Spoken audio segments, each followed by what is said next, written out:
Hello दोस्तों, यदि किसी व्यक्ति को खून पतला करने की दवा चल रही हो तो कौन कौन से एक्सरसाइज करते समय प्रिकॉशंस का उन्हें ध्यान रखना चाहिए ताकि उनकी एक्सरसाइज सेफ हो, ये आज डिस्कस करेंगे। ये बहुत ही यूनिक टॉपिक है जिसमें कुछ इंपॉर्टेंट पॉइंट्स पर हम डिस्कस करेंगे ताकि एक अवेयरनेस बन सके। बहुत सारे हार्ट पेशेंट्स और बहुत सारे कार्डियोवैस्कुलर डिजीज संबंधित पेशेंट्स खून पतला करने की दवा पर रहते हैं, लेकिन एक्सरसाइज करते समय कुछ विशेष बातों का उन्हें ध्यान रखने की ज़रूरत है। आज उन सभी बातों पर हम डिस्कशन करेंगे। टॉपिक पर जाने से पहले जो लोग हमारे चैनल पर नए हैं उन्हें रिक्वेस्ट करूँगा कि चैनल को सब्सक्राइब करें ताकि साइंटिफिकली करेक्ट और यूजफुल इन्फॉर्मेशन के लिए उन्हें भटकना ना पड़े। सबसे पहले तो ज़रूरी है कि यदि आप कोई एक्सरसाइज कर रहे हो या कोई भी कॉन्टैक्ट स्पोर्ट ज्वाइन कर रहे हो या कोई भी फिजिकल एक्टिविटी ज्वाइन कर रहे हो, नई कोई भी तरह की आप एक्टिविटी अगर कर रहे हो अपने जिम में भी, तो ज़रूरी ये है कि एक बार आपके हेल्थ केयर प्रोवाइडर, आपके फिजिशियन, आपके कार्डियोलॉजिस्ट से एक बार डिस्कस कर लीजिए। कई तरह की एक्टिविटीज़ जो है सेफ़ नहीं होती, कई तरह की प्रिकॉशंस होते हैं, कई तरह के हार्ट फेलियर के पेशेंट्स और ब्लड थिनर्स पर पेशेंट्स में कुछ स्पेसिफिक प्रॉब्लम्स हो सकती है। इन बातों को यदि आप अपने फिजिशियन के साथ एक बार डिस्कस कर लेंगे तो अच्छा रहेगा, क्योंकि हर व्यक्ति की बॉडी की रिक्वायरमेंट और बीमारी की रिक्वायरमेंट अलग अलग हो सकती है। इसके अलावा ज़रूरी ये है कि लो इम्पैक्ट एक्टिविटीज़ ज्वाइन करिए। जो भी एक्सरसाइज में झटका लगने का चांस या चोट लगने का चांस या जर्क लगने का चांस बहुत ज़्यादा हो, उनको अवॉइड करिए। सिंपल एक्टिविटीज़ जैसे walking, swimming, cycling, yoga, low impact aerobics, ऐसी चीज़ें करिए। बहुत ज़्यादा कूद फान वाली चीज़ या हाई रिस्क एक्टिविटीज़ या कॉन्टैक्ट स्पोर्ट्स जिसमें एक दूसरे से आदमी लड़ता है, चोट लगने के चांसेस हैं, कुश्ती है, रग्बी फुटबॉल है या बॉक्सिंग है, कराटे वगैरह है, इस तरह की चीज़ें जहाँ पे चोट लगने का अंदेशा ज़्यादा है उनको आप अवॉइड करिए। हाई इम्पैक्ट एरोबिक्स वगैरह को अवॉइड करिए, बहुत ज़्यादा कूदने वाली एक्सरसाइज अवॉइड करिए। स्कीइंग जैसी एक्सरसाइज है, हेवी वेट लिफ्टिंग है, ये सारी चीज़ों को आप अवॉइड करिए, क्योंकि ये सारी ही चीज़ों में खून निकलने का चांस या ब्लीडिंग होने का चांस, जॉइंट्स पर डैमेज होने का चांस हो सकता है। और अगर कोई व्यक्ति खून पतला करने की दवा पर ऑलरेडी है तो उसको इससे नुकसान हो सकता है, उसको खतरा हो सकता है, बहुत ज़्यादा ब्लीडिंग हो सकती है, जो कि जॉइंट्स के अंदर भी हो सकती है, बाहर भी हो सकती है, जिसे कंट्रोल करना कभी कभार मुश्किल हो सकता है। तो सबसे पहला और सबसे इम्पॉर्टेंट चीज़ जो आपको ध्यान रखने की आवश्यकता है कि किसी भी तरह की चोट से आपको बचना है, इसके लिए आप थोड़ा प्रिकॉशन वाइज काम करें, थोड़ी स्लो एक्टिविटीज़ करें, लेस चोट लगे ऐसी एक्टिविटीज़ करिए, और अग्रेसिव स्पोर्ट्स जहाँ पे अंदेशा है पहले से ही आपको चोट लग सकती है उनको अवॉइड करिए। जब तक आप प्रोफेशनल लेवल तक ट्रेन ना हो चुके हो या आपका रोज़ का काम नहीं हो तब तक वैसी एक्टिविटीज़ को अवॉइड करिए। अगला मोस्ट इम्पॉर्टेंट टिप ये है कि आपको जो भी एक्टिविटी करनी है उसमें प्रोग्रेशन धीरे धीरे करना है, यानी अपनी एफर्ट टॉलरेंस को धीरे धीरे बढ़ाना है। अगर कोई व्यक्ति बिना अडेप्ट किए, बिना प्लान किए, बिना प्रॉपर ट्रेनिंग किए बहुत अग्रेसिव स्पोर्ट्स या बहुत अग्रेसिव एक्टिविटीज़ करता है तो उन्हें चोट लगने का चांस ज़्यादा होता है, उनको इंजरी होने का चांस ज़्यादा होता है और उनको लॉन्ग टर्म प्रॉब्लम्स होने का चांस ज़्यादा होता है, खासकर तब जबकि वो खून पतला करने की दवा पर पहले से रखा गया है वो व्यक्ति।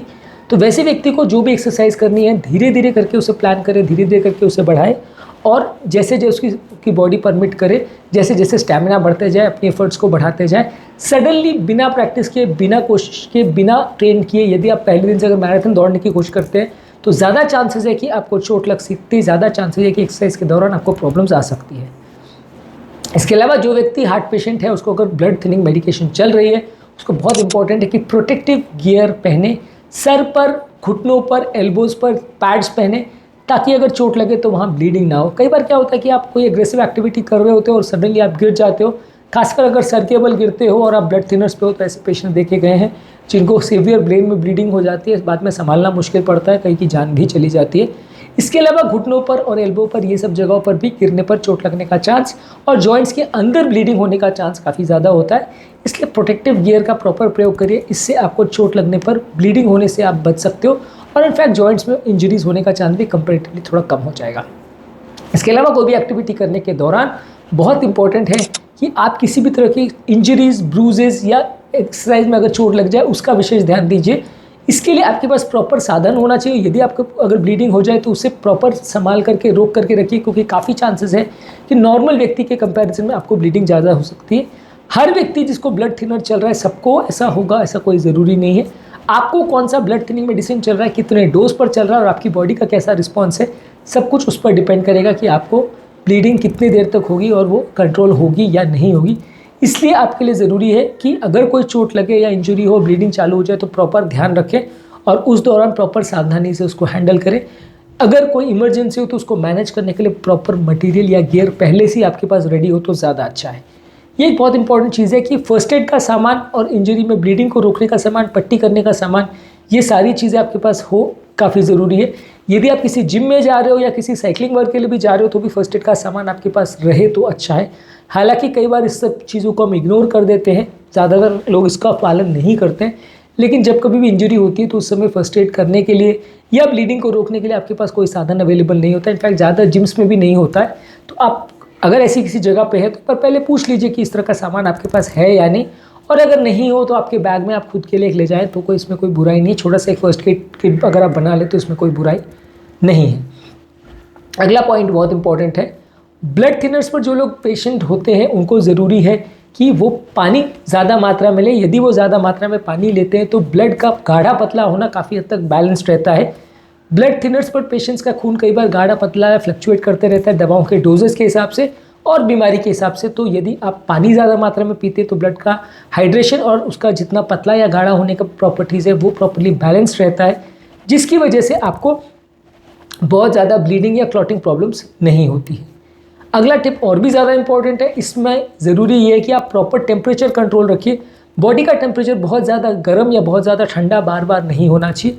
बहुत ज़्यादा टेम्परेचर कंट्रोल में अगर वेरिएशन आता है तो इससे भी ब्लीडिंग या चोट लगने का चांस या क्लॉटिंग या ब्लीडिंग के प्रॉब्लम्स हो सकते हैं। ये सारी चीज़ें ब्लड की क्लॉटिंग प्रॉपर्टीज़ को अफेक्ट करती है। इसलिए जहाँ पर भी आप एक्सरसाइज कर रहे हैं उसके पहले की जो टेम्परेचर्स है, उसके दौरान जो टेम्परेचर है और बाद का टेम्परेचर है वो लगभग स्टेबल होना चाहिए जब तक बॉडी कूल डाउन नहीं हो जाए। यानी कि ऐसा नहीं होना चाहिए कि आप धूप में से आए, सीवियर एक्सरसाइज करी, बहुत गर्म हो गई, तुरंत आप बाहर निकल गए किसी ठंडे वातावरण में चले गए, वहाँ बॉडी बहुत जल्दी कूल हो गई। तो ये सडन टेम्परेचर चेंजेस अगर होते हैं तो बॉडी को बहुत एडवर्सली इफेक्ट करते हैं। आपको कोशिश ये करनी है कि अगर आप जिम में भी अगर आ रहे हो तो प्रॉपर बॉडी को कवर करके आइए। धूप में या ठंड में जहाँ पे से अब आ रहे हो बॉडी को प्रॉपर कवर करिए। जिम में प्रॉपर वार्मिंग अप करिए, प्रॉपर कूल डाउन करिए, बॉडी का टेम्परेचर नॉर्मल होने दीजिए, उसके बाद बाहर निकलिए, नहीं तो सडन टेम्परेचर चेंजेस से आपको प्रॉब्लम आ सकती है। इसके अलावा ज़रूरी है कि हर एक्सरसाइज से पहले और बाद में वार्मिंग अप और कूल डाउन ज़रूर करिए। ज़्यादातर लोग इस बात को इग्नोर करते हैं कि एक्सरसाइज से पहले 5-10 मिनट का स्ट्रेचिंग या वार्मिंग अप करना चाहिए ताकि बॉडी प्रॉपरली हीट हो जाए, और एक्सरसाइज खत्म होने के बाद 10 मिनट तक एटलीस्ट कूल डाउन करना चाहिए ताकि बॉडी प्रॉपरली कूल डाउन हो जाए। यदि आप ये नहीं करते हैं तो जोड़ों में इंजरी होने का चांस, खिंचाव होने का चांस, मसल पेन होने का चांस, कट्स होने का चांस बढ़ जाता है। आपको ध्यान रखने की आवश्यकता है कि एक्सरसाइज से पहले आपकी बॉडी प्रॉपरली स्ट्रेच्ड आउट हो, प्रॉपर वार्मिंग अप हो, प्रॉपर कूल डाउन हो, ताकि टेम्परेचर चेंजेस बॉडी के बहुत ज़्यादा नहीं हो और मसल इंजरीज ना हो। मेडिकेशन के टाइमिंग से हालांकि बहुत ज़्यादा फर्क नहीं पड़ेगा, लेकिन फिर भी यदि आपको ब्लड थिनर मेडिसिन अगर चल रही है तो इस मामले में थोड़ा ध्यान देने की ज़रूरत है कि उसका डोज आपने लिया है या नहीं लिया है। और अगर एक्सरसाइज करने के पहले आप अगर उसका डोज मिस कर सकते हो, शॉर्ट एक्टिंग कोई मेडिसिन तो कर सकते हैं, लेकिन ब्लड थिनर मेडिसिन ज़्यादातर 24 से 48 घंटे पूरा कंटिन्यूस असर करती है, इसलिए मेडिसिन डोजेज या उसके टाइमिंग से बहुत ज़्यादा फर्क नहीं पड़ेगा। हाँ, ये है कि अगर डॉक्टर को सेफ लगता है तो आपकी ब्लड थिनर मेडिसिन को कम कर सकता है, पर इस मामले में प्रायोरिटी आपकी हार्ट की हेल्थ या आपकी ओवरऑल बीमारी को दिया जाएगा, ना कि आपकी एक्सरसाइज को। आपकी ओवरऑल सेफ्टी को, सब चीज़ों को ध्यान में रख के तभी आपकी दवाइयों को प्लान किया जाएगा या चेंज किया जाएगा। इसके अलावा कई बार लोग न्यूट्रिशनल सप्लीमेंट्स वगैरह लेते हैं, और ये डाइटरी सप्लीमेंट्स और स्टेरॉइड्स का कभी कभी आपके जो आप ब्लड थिनिंग मेडिकेशंस ले रहे हो या जो आपकी बाकी दवाइयाँ उससे रिएक्शन होने का चांस रहता है।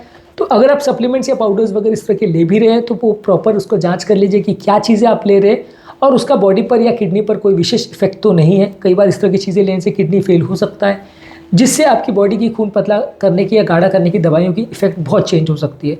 तो ये सारी चीज़ों पर भी विशेष ध्यान दीजिए। ऐसा ना हो कि जब रिएक्शन हो जाए या सडन ब्लीडिंग या क्लॉटिंग चालू हो जाए उसके बाद आपको पता चले कि जो आपने सप्लीमेंट्स लिए वो बॉडी में दवाइयों से रिएक्शन कर रहे थे।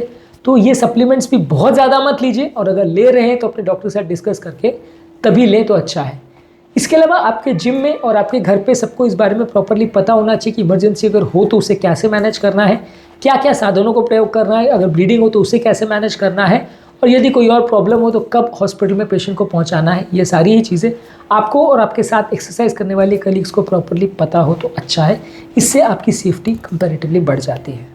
तो आज के टॉपिक में हमने बात करी कि यदि किसी व्यक्ति को एक्सरसाइज करना है और वो खून पतला करने की दवा पर है तो उसे क्या क्या प्रिकॉशन रखना है।